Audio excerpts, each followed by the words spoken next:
के 2 बजे का समय था। भयानक बारिश हो रही थी। अशोक अपनी गर्लफ्रेंड पारुल के साथ पहाड़ों में बने एक मैंशन के सामने खड़ा था।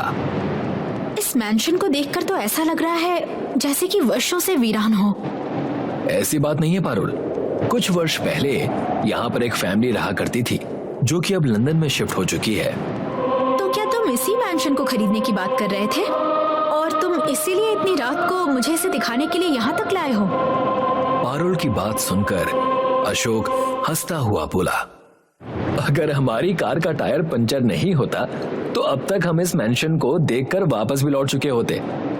तभी उन दोनों के कानों में किसी बुजुर्ग व्यक्ति की आवाज टकराई। कौन हो तुम दोनों और इतनी रात में यहाँ क्या कर रहे हो? अशोक और पारुल ने देखा तो एक बूढ़ा व्यक्ति हाथ में लालटेन पकड़ा हुआ उन्हें घूरे जा रहा था। मैं इस मैंशन को खरीदना चाहता हूँ। यूं समझ लीजिए कि मैं इसका नया मालिक हूँ, इसीलिए पूछना मुझे चाहिए कि तुम कौन हो। अशोक की बात सुनकर उस बूढ़े व्यक्ति के होठों पर रहस्यमयी मुस्कुराहट आ गई। वैसे तो मैं यहाँ का नौकर हूँ, लेकिन तुम दोनों मुझे ग्रैंडपा कह सकते हो। मैं इस मेंशन की देख रेख करता हूँ, आइए मेरे साथ। इतना कहकर वो बुजुर्ग मेंशन के अंदर चला गया। अशोक गहरी सोच में डूबा हुआ था कि तभी उसने पारुल से कहा, अजीब बात है, मुझसे तो कहा गया था कि ये मेंशन काफी सालों से बंद पड़ा है। हो सकता है अशोक उनके ध्यान से उतर गया हो और इसलिए उन्होंने नहीं बताया। वैसे भी बड़े लोगों के यही तो चोचले होते हैं। चलो अंदर चलते हैं, नहीं तो बारिश में भीगकर बीमार पड़ जाएंगे। अशोक और पारुल मेंशन के अंदर चले गए। अंदर अंधेरा छाया हुआ था। अशोक उस बूढ़े को आवाज लगाने लगा, अरे भाई कहाँ हो? हमें अंदर लाकर कहाँ गायब हो गए? ओहो, क्या बोलूं इनको। अरे उन्होंने बोला तो था कि उन्हें ग्रैंडपा कहते हैं। अरे ग्रैंडपा, ओ ग्रैंडपा, कहाँ गायब हो गए भाई? मगर उस बूढ़े नौकर ने पलटकर कोई जवाब नहीं दिया। तभी अशोक की नजर सामने रखी हुई एक लालटेन पर पड़ी। फिर अशोक पारुल की ओर देखकर कहता है, अजीब बात है, वो बूढ़ा कुछ सेकंड पहले ही तो मेंशन के अंदर घुसा था, अचानक कहाँ गायब हो गया? और यहाँ अंदर तो अंधेरा ही अंधेरा है। मैं लालटेन लेकर आता हूँ। अशोक ने जलती हुई लालटेन उठाई ही थी कि तभी उसके कानों में पारुल की भयानक चीख टकराई। अशोक ने जैसे ही पलट कर देखा तो पारुल की लाश खून से लथपथ जमीन पर पड़ी हुई थी और एक बूढ़ी औरत जो बिल्कुल हड्डियों का ढांचा बन चुकी थी, हाथ में डंडा पकड़े हुए अशोक को घूरे जा रही थी। कौन हो तुम? वो भयानक बूढ़ी औरत भारी आवाज में कहती है, ग्रैनी।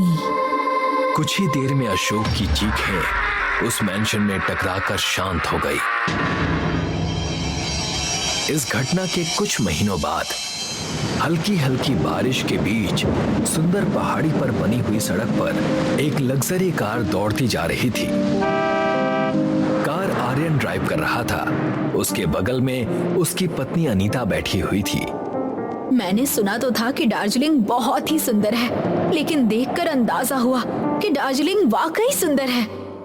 तभी पीछे बैठी हुई अनीता की बहन पूजा हंसते हुए कहती है, दीदी मुझे पूरा विश्वास है कि जीजू का मैंशन भी काफी सुंदर बना होगा। अपनी साली की बात सुनकर आर्यन हंसने लगता है। मैंने तो उसे सिर्फ अब तक तस्वीरों में ही देखा है। लेकिन एक बात मेरी समझ में नहीं आई कि तुम्हारे पापा तुम्हें यहाँ आने क्यों नहीं देते थे? पता नहीं, बस इतना जानता हूँ कि पापा की अपने मॉम डैड से बिल्कुल भी नहीं बनती थी, क्योंकि उनके मॉम डैड पुराने ख्याल के थे। ये तो सच है जीजा जी, इंडिया में जो लोग रहते हैं ना, वो पुराने ही ख्याल के होते हैं। दरअसल मैं उस मैंशन को बेचने के इरादे से ही अमेरिका से यहाँ आया हूँ।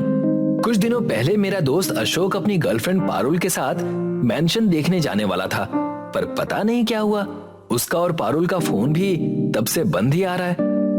तभी पूजा के बगल में बैठी हुई आर्यन की 15 वर्षीय बेटी काजल अपने पिता से कहती है, डैडी मैं तो उस मैंशन को देखने के लिए बहुत ही ज्यादा एक्साइटेड हूँ। मेरा तो हमेशा से सपना था एक मैंशन में रहने का। आप बेवजह उसे बेच रहे हैं। अपनी बेटी की बात सुनकर आर्यन मुस्कुराने लगा। शाम के समय उनकी कार उस मैंशन के सामने खड़ी थी। उस आलीशान मैंशन को देखकर अनीता आश्चर्यचकित हो जाती है। वाकई ये तो लाजवाब है। मुझे तो विश्वास ही नहीं था कि इंडिया में भी इतना बड़ा मैंशन हाउस हो सकता है, और वो भी हमारा। देखो, तुम्हारी इन बातों से इस मैंशन के बेचने का मेरा इरादा नहीं बदलेगा। अगर नहीं बदलेगा तो मैं बदल दूंगी। फिलहाल तो अंदर चलकर देखते हैं। आर्यन, अनीता, पूजा और काजल मैंशन के अंदर चले गए। अंदर का दृश्य देखकर वो सभी चौंक पड़े। अरे वाह आर्यन, क्या तुमने यहाँ आने से पहले किसी नौकर को हायर किया था? नहीं तो फिर यहाँ की साफ सफाई किसने की? देखो ना, ये लकड़ी की बनी हुई सीढ़ियाँ कैसी चमक रही हैं। तभी वहां पर स्वादिष्ट व्यंजनों की महक आने लगी। अनीता की नजर जैसे ही हॉल में रखी हुई डाइनिंग टेबल पर पड़ी तो उसके आश्चर्य का ठिकाना नहीं रहा। डाइनिंग टेबल पर उनके ही मनपसंद का खाना रखा हुआ था। अगर तुमने किसी नौकर को हायर नहीं किया तो फिर यहाँ पर खाना किसने बनाया? कहीं यहाँ पर कोई और तो नहीं रह रहा? अनीता ने इतना कहा ही था कि एक बूढ़ा व्यक्ति उन सब के सामने आकर खड़ा हो जाता है। माफ करना, आप सब चौंक गए होंगे। दरअसल मैं इस मैंशन का नौकर हूँ, लेकिन आप सब मुझे ग्रैंडपा कह सकते हैं। उस बूढ़े की बात सुनकर आर्यन चौंकता हुआ बोला, ये क्या कह रहे हो तुम? जहां तक मैं जानता हूं तो मेरे पापा ने तो यहाँ पर किसी को नौकर नहीं रखा। बूढ़ा बहुत ही रहस्यमय अंदाज में आर्यन की ओर देखकर कहता है, शायद उन्होंने तुम्हें इसलिए नहीं बताया होगा क्योंकि वो तुम्हें इस मैंशन में आने ही नहीं देना चाहते होंगे। आप बिल्कुल सही कह रहे हैं। मैं इसीलिए सही कह रहा हूँ क्योंकि मैं तुम्हारे पिता के बारे में जानता हूँ। तभी पूजा उस बूढ़े व्यक्ति को गौर से देखकर कहती है, मान लेते हैं कि आप इस मैंशन की देखरेख करते हैं, लेकिन आपको कैसे पता कि हम सब आने वाले हैं? मुझे नहीं पता था कि आप लोग आने वाले हैं। सच तो ये है कि मैं इस मैंशन के मालिकों के आने के इंतजार में रोज अच्छे अच्छे व्यंजन तैयार करता हूँ और शाम को निराश होकर वो व्यंजन मुझे ही खाने पड़ते हैं। आज मेरी खुशनसीबी है जो मैं इस मैंशन के मालिक को देख पा रहा हूँ। आप सब लोग लंबे सफर से आए हैं, खाना खा लीजिए। इतना कहकर वो बूढ़ा व्यक्ति वहां से चला गया। वो चारों काफी देर से भूखे थे, इसीलिए खाने पर टूट पड़े। खाना खाने के बाद आर्यन और अनीता एक कमरे में शिफ्ट हो गए और पूजा और काजल दूसरे कमरे में चले गए। अचानक आधी रात के बाद काजल चौंकते हुए उठ गई और वो पूजा को उठाने लगी। पूजा दीदी, उठिए ना, देखिए इस रूम में हम दोनों के अलावा कोई और भी है। काजल के उठाने पर पूजा आंखें खोलते हुए कहती है, कोई नहीं है काजल, सो जा। नहीं पूजा दीदी, मैंने अभी एक काली परछाई को इस रूम में टहलते हुए देखा। काजल का डरा हुआ चेहरा देखकर पूजा तुरंत बैठकर इधर उधर देखने लगती है। तभी अचानक रूम की लाइट चली जाती है। ओह माय गॉश, लाइट को भी अभी जाना था। पूजा ने इतना कहा ही था कि तभी उसकी नाक से एक बड़ी ही भयानक दुर्गंध टकराती है। ओह, ये दुर्गंध तो सड़े हुए मांस की आ रही है। कि तभी सामने एक दृश्य देखकर उसकी आंखें फटी की फटी रह गई। सामने एक बूढ़ी औरत जिसके शरीर का मांस लटक रहा था, हाथ में डंडा लिए हुए अपनी लाल आंखों से उन दोनों को घूरे जा रही थी। कौन हो तुम? ग्रैनी, तुम दोनों की हिम्मत कैसे हुई मेरे घर में आने की? अब जब आ ही गए हो तो हमेशा के लिए तुम्हें यहीं पर रहना होगा। इतना कहकर वो बिजली की रफ्तार से पूजा और काजल के करीब आ जाती है। कुछ ही देर में उन दोनों की चीखें मैंशन में गूंजने लगती हैं। काजल और पूजा की चीखें सुनकर अनीता और अर्जुन दौड़ते हुए उस कमरे की ओर आ गए। उनके सामने पूजा और काजल की लाशें पड़ी हुई थी और ग्रैनी अनीता और आर्यन को घूर रही थी। ये सब क्या है आर्यन? कौन है ये भयानक औरत? आर्यन ग्रैनी की ओर देखकर कांपते हुए कहता है, तुमने मेरी बेटी और मेरी साली को क्यों मार दिया? मारे तो तुम दोनों भी जाओगे, तुम चाहो या ना चाहो। आर्यन अनीता का हाथ पकड़कर उस कमरे से बाहर निकल गया और बाहर की ओर भागने लगा। तभी मैंशन का मुख्य दरवाजा एक झटके में बंद हो गया। लगता है हम यहाँ से जीवित बाहर नहीं निकल पाएंगे। तभी उन दोनों के कानों में उसी बूढ़े व्यक्ति की आवाज टकराई। तुमने बिल्कुल सही कहा, तुम दोनों अब कभी भी इस मेंशन से बाहर नहीं जा पाओगे। उन दोनों ने जैसे ही पलट कर देखा तो सामने उस बूढ़े व्यक्ति का चेहरा बिल्कुल ग्रैनी की तरह भयानक हो चुका था, जो उन दोनों को खा जाने वाली नजरों से देख रहा था। बताया तो था कि मैं इस मेंशन का नौकर हूँ, और तुम्हारा और तुम्हारे ग्रैंडपा का भी। शायद तुम्हारे पिता ने तुम्हें तुम्हारे दादा दादी की कभी कोई तस्वीर नहीं दिखाई होगी, क्योंकि वो तो मुझे और मेरी पत्नी को इस मेंशन में अकेला छोड़कर अमेरिका भाग गया था। कई दिनों तक मैं और मेरी पत्नी भगवान से प्रार्थना करते रहे, लेकिन भगवान ने हमारी प्रार्थना नहीं सुनी। थक हार कर हमने जीवित रहने के लिए ग्रैनी घोष से प्रार्थना करनी शुरू कर दी और उसने हमारी प्रार्थना स्वीकार कर ली। मैं तुम्हारा दादा हूँ, और जिस बूढ़ी औरत ने तुम्हारी बेटी और तुम्हारी साली को मारा है वो तुम्हारी दादी है। आखिर कैसे दादा हो तुम? तुमने अपनी ही पोती को मार डाला। ग्रैनी की पूजा करने के बाद मेरे और मेरी पत्नी के अंदर से एक चीज खत्म हो गई है जो आम लोगों को इंसान बनाती है, इंसानियत। हम दोनों के अंदर इंसानियत खत्म हो गई है, ठीक वैसे ही जैसे मेरे बेटे के अंदर इंसानियत खत्म हो गई थी। डरो मत, कुछ दिन पहले ही तुम्हारे दोस्त भी यहाँ पर आए थे, वो फिर कभी बाहर नहीं गए। आर्यन समझ गया था कि वो भयानक बूढ़ा अशोक और पारुल के बारे में बात कर रहा था। तभी बिजली की रफ्तार से ग्रैनी अनीता और आर्यन के करीब आ गई। आर्यन और अनीता की चीखें सन्नाटे को चीर गई और हर तरफ शांति छा गई। मुंबई के रोड पर सन्नाटा पसरा हुआ था। आधी रात से ज्यादा का समय हो चुका था। किशन अपनी बाइक को रोड पर भगाए जा रहा था। उसकी बाइक के पीछे उसकी पत्नी रश्मि बैठी हुई थी। क्या तुम बाइक थोड़ा और तेज नहीं चला सकते? और कितनी तेज चलाऊं रश्मि? अगर इससे ज्यादा तेज चलाऊंगा ना तो फिर तुम ही कहोगे कि बाइक को थोड़ा धीरे चलाओ। कहा था ना तुमसे कि शंभू काका के यहाँ अपनी कार से चलते हैं, लेकिन पता नहीं तुम्हें बाइक से ट्रैवल करने में कितना मजा आता है। मुझे कार से कहीं ज्यादा अच्छी बाइक लगती है। कार से आते तो अब तक पहुंच जाते। अरे अब तो शंभू काका का परिवार हमारा इंतजार करते करते सो भी गया होगा। नहीं रश्मि, मैं अपने चाचा और चाची को अच्छे से जानता हूँ, वो अभी भी हमारा ही इंतजार कर रहे होंगे। किशन ने इतना कहा ही था कि तभी एक ट्रक बड़ी ही तेजी से पीछे से आता हुआ किशन की बाइक के आगे चलने लगा। किशन बाइक का हॉर्न बजाने लगा, मगर वो ट्रक किशन को आगे निकलने की साइड ही नहीं दे रहा था। अजीब बदतमीज ट्रक ड्राइवर है। बाइक के हॉर्न की आवाज जंगली जानवरों के कानों में भी पहुंच रही होगी, मगर इस ड्राइवर तक नहीं पहुंच रही। इतना बोलकर किशन तेज आवाज में बाइक चलाते हुए बोला, अरे ओ भाई ट्रक ड्राइवर, क्या बहरे हो क्या? इतनी देर से हॉर्न बजा रहा हूँ, मुझे आगे निकलने के लिए तुम साइड क्यों नहीं दे रहे? किशन ने इतना कहा ही था कि तभी वो ट्रक अचानक से रुक गया। उसके अचानक रुकने से किशन ने बड़ी फुर्ती से बाइक रोक दी। किशन तुरंत बाइक खड़ी करके सीधे उस ट्रक के पास जाकर गुस्से से बोला, अजीब बदतमीज आदमी हो तुम, इस तरह से अचानक ट्रक रोकते हैं क्या?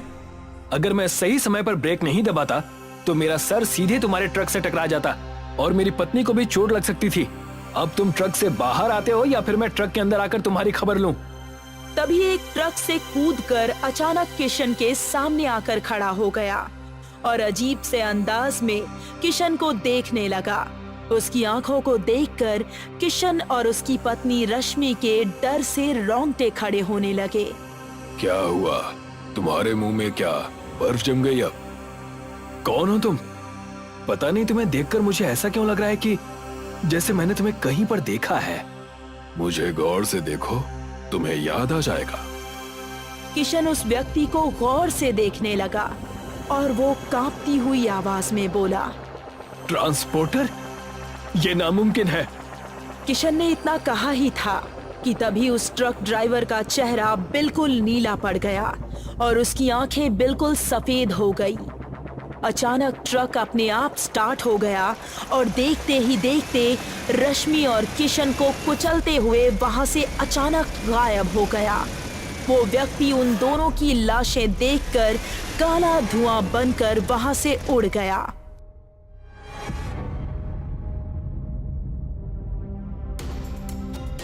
अगले दिन उनकी लाशों के इर्द गिर्द लोगों की भीड़ जमा थी। इंस्पेक्टर विजय हवलदार बहादुर के साथ उन दोनों की लाशों का मुआयना कर रहा था। बहादुर कुछ भी समझ में नहीं आ रहा। इन दोनों की लाशों को देखकर ऐसा लग रहा है कि इन दोनों को ट्रक ने कुचला है, मगर अजीब बात तो यह है कि यहाँ पर ट्रक के टायरों के निशान तो हैं ही नहीं। हो सकता है साहब कि कोई ट्रक इन दोनों को कहीं और कुचल कर चला गया हो और ड्राइवर ने डर की वजह से इन दोनों की लाशें यहाँ फेंक दी हो। कभी कभी अपना दिमाग का इस्तेमाल भी कर लिया करो मूर्ख।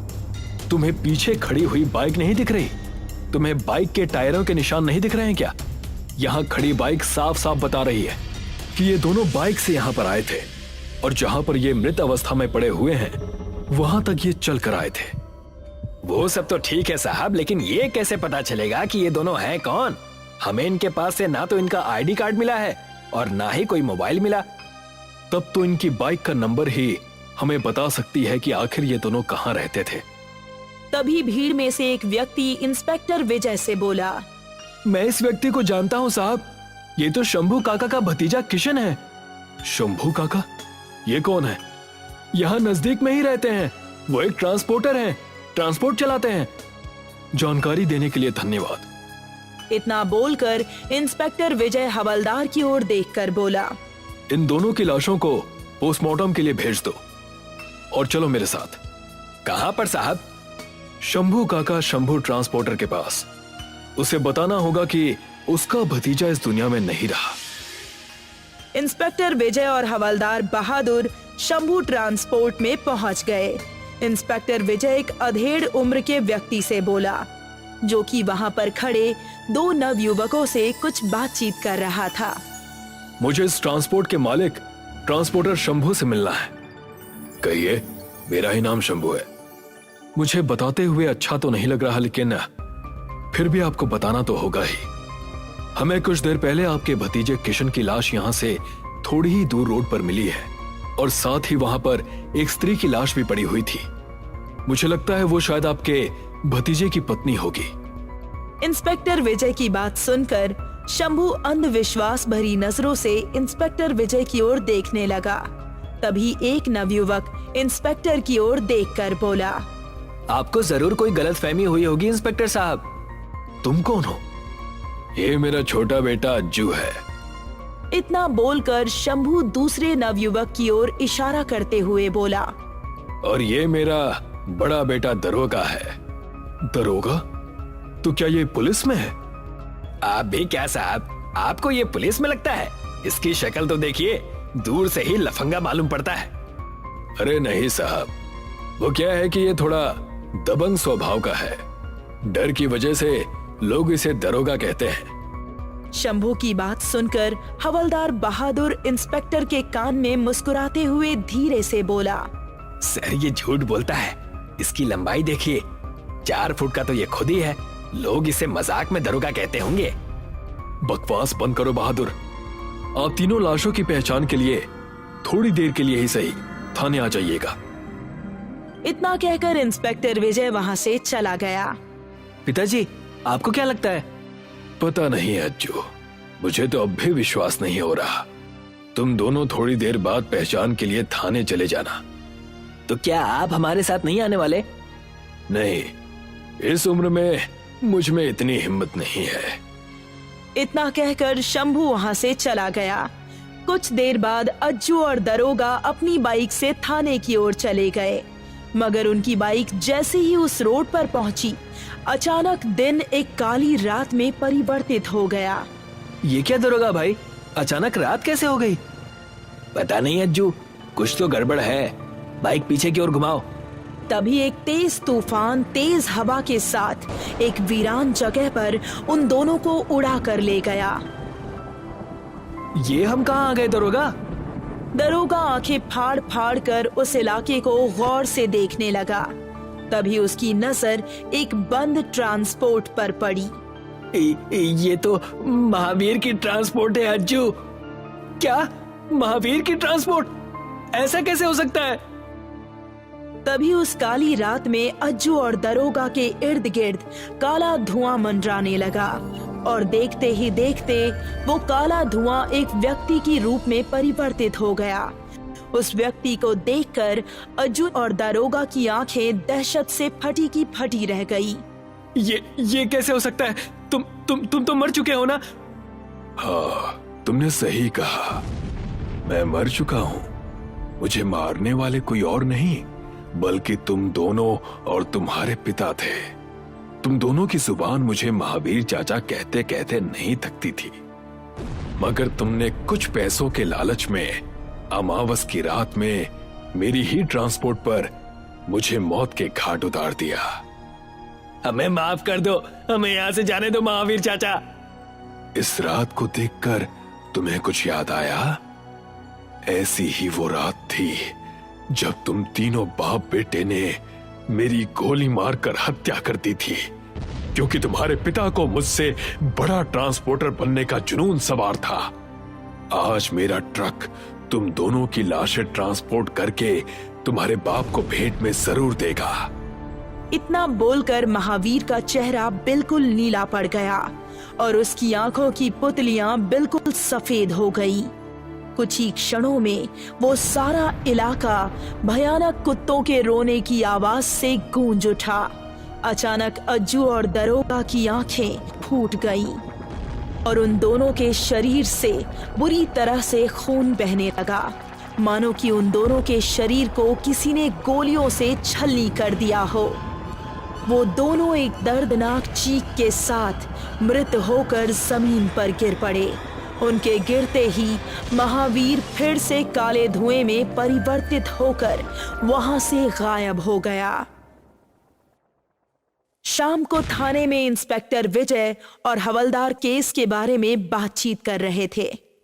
सुबह से शाम हो गई है शंभू, अभी तक अपने भतीजे की लाश की शिनाख्त के लिए शंभू जी यहां नहीं आए। पता नहीं कैसे रिश्तेदार हैं, अपने भतीजे की मौत की खबर सुनकर भी थाने नहीं आए। तभी टेबल पर रखे हुए फोन की घंटी झंझना उठी। इंस्पेक्टर विजय ने तुरंत फोन उठा लिया। हेलो, मैं इंस्पेक्टर विजय बोल रहा हूं। फोन पर एक डॉक्टर की आवाज आई। मैं डॉक्टर बोल रहा हूं इंस्पेक्टर विजय, आपके लिए एक अजीब सी खबर है। कैसी खबर? हम किशन और उसकी पत्नी का पोस्टमार्टम कर ही रहे थे कि अचानक उन दोनों की लाशें हमारी आंखों के सामने अस्पताल से गायब हो गई।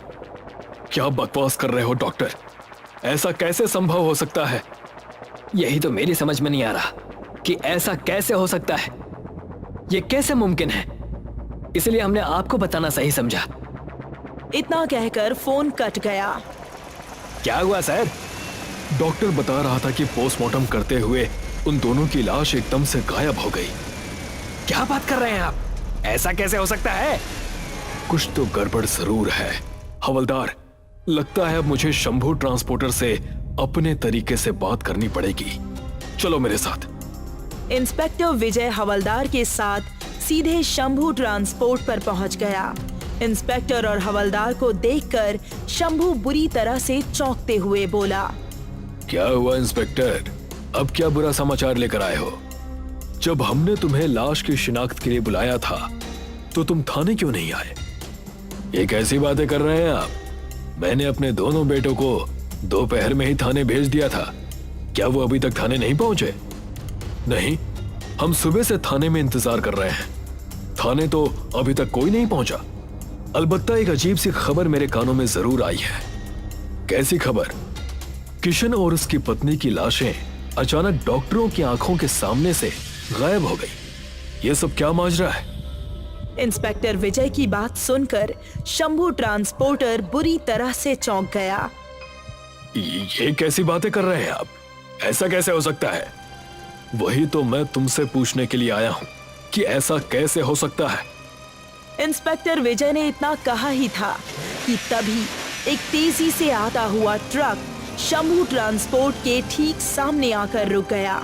इंस्पेक्टर विजय ने जैसे ही ट्रक की ड्राइविंग सीट पर नजर डाली, उसकी आंखें दहशत से फटी की फटी रह गईं। उसने देखा कि ड्राइविंग सीट पर कोई नहीं था। क्या हुआ साहब? आपकी आंखों में ये डर कैसा? हवलदार, ड्राइविंग सीट पर कोई मौजूद नहीं है। फिर ट्रक कौन चला रहा था?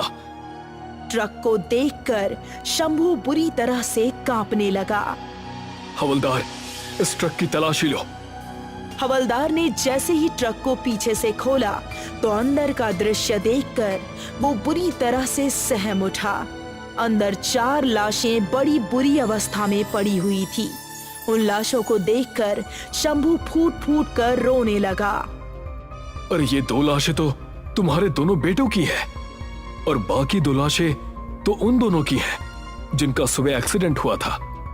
मैंने इन दोनों लाशों को ही तो पोस्टमार्टम हाउस में भिजवाया था और डॉक्टरों की आंखों के सामने ये वहां से गायब हो गई थी। ये ट्रक के अंदर कैसे आई और तुम्हारे बेटों को किसने मारा? आखिर ये सब हो क्या रहा है? इंस्पेक्टर विजय ने इतना कहा ही था कि तभी फिर से वही काला धुआं उन सबके इर्द गिर्द मंडराने लगा और देखते ही देखते वो काला धुआं महावीर के रूप में परिवर्तित हो गया। महावीर को देखकर शंभू डर से थर थर कांपने लगा। अपने सामने इस दृश्य को देखकर इंस्पेक्टर विजय और हवलदार भी अंदर से कांप कर रह गए। मुझे देखकर कांप क्यों रहे हो शंभू? उस रात तो बहुत ही दिलेर बन रहे थे। जिस रात तुमने और तुम्हारे इन दोनों बेटों ने मेरी गोली मारकर हत्या कर दी थी और तुम्हारे भतीजे किशन ने अपनी पत्नी रश्मि के साथ मिलकर मेरी ट्रांसपोर्ट के पीछे उस अंधे कुएं में फेंक दिया था। मुझे माफ कर दो, मैं लालच में आ गया था। मुझ में तुमसे बड़ा ट्रांसपोर्टर बनने का जुनून सवार हो गया था, लेकिन तुम तो मर चुके हो। तुम वापस कैसे आ गए? जिस रात तुमने मेरी हत्या की ना, वो रात काली अमावस की रात थी और जिस अंधे कुएं में मेरी लाश फेंकी गई वो कुआं शापित था। मेरी आत्मा बदला लेने के लिए तड़प उठी। इतना बोलकर महावीर का चेहरा फिर से भयानक हो गया और अचानक शंभू के शरीर के परखच्चे उड़ गए। महावीर एक काले धुएं के साथ वहां से गायब हो गया। सब कुछ इतनी जल्दी में हुआ कि इंस्पेक्टर और हवलदार को कुछ सोचने समझने का मौका ही नहीं मिला। सर, ये क्या था? शायद किसी निर्दोष ट्रांसपोर्टर ने अपने ऊपर किए गए अत्याचार की सजा भूतिया ट्रांसपोर्टर बनकर इन हत्यारों को दे दी। लेकिन सर, हम रिपोर्ट में क्या दर्ज करेंगे?